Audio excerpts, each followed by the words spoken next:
লাগে লাগে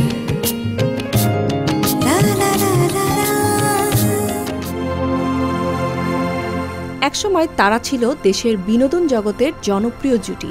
পর্দার পাশাপাশি বাস্তব জীবনেও ছিল স্বামী স্ত্রী। ভালোবেসে 2007 সালের 3রা অগাস্ট বিয়ে করেছিলেন তারা। 10 বছরের সংসার জীবন পার হওয়ার পর সিদ্ধান্ত নেন একে অন্যের সঙ্গে থাকবেন না তারা।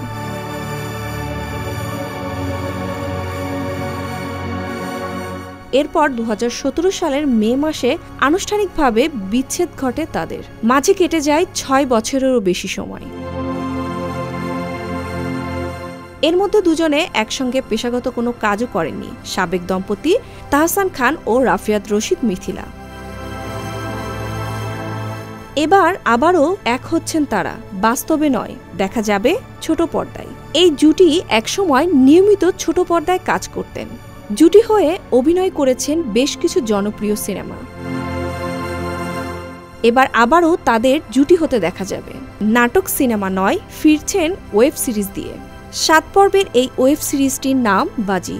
নির্মাণ করছেন মাটির প্রজার দেশ খ্যাত নির্মাতা আরফিন রহমান।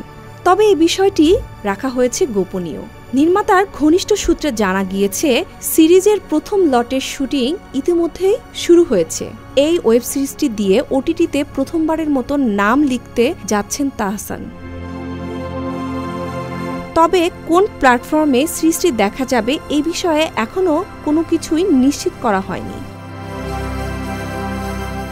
তাহসান ও মিথিলার জনপ্রিয় নাটকের তালিকায় রয়েছে আমার গল্পে তুমি, মিস্টার অ্যান্ড মিসেস, ল্যান্ডফোনের দিনগুলোতে প্রেম সহ আরও বেশ কিছু নাটকে একসঙ্গেও গানও গেয়েছেন তারা। ওই সংসারে আয়রা তেহরিম খান নামের তাদের একটি মেয়েও রয়েছে। অনুভবে ভেসে আসে সেই চেনা প্রিয় সুর।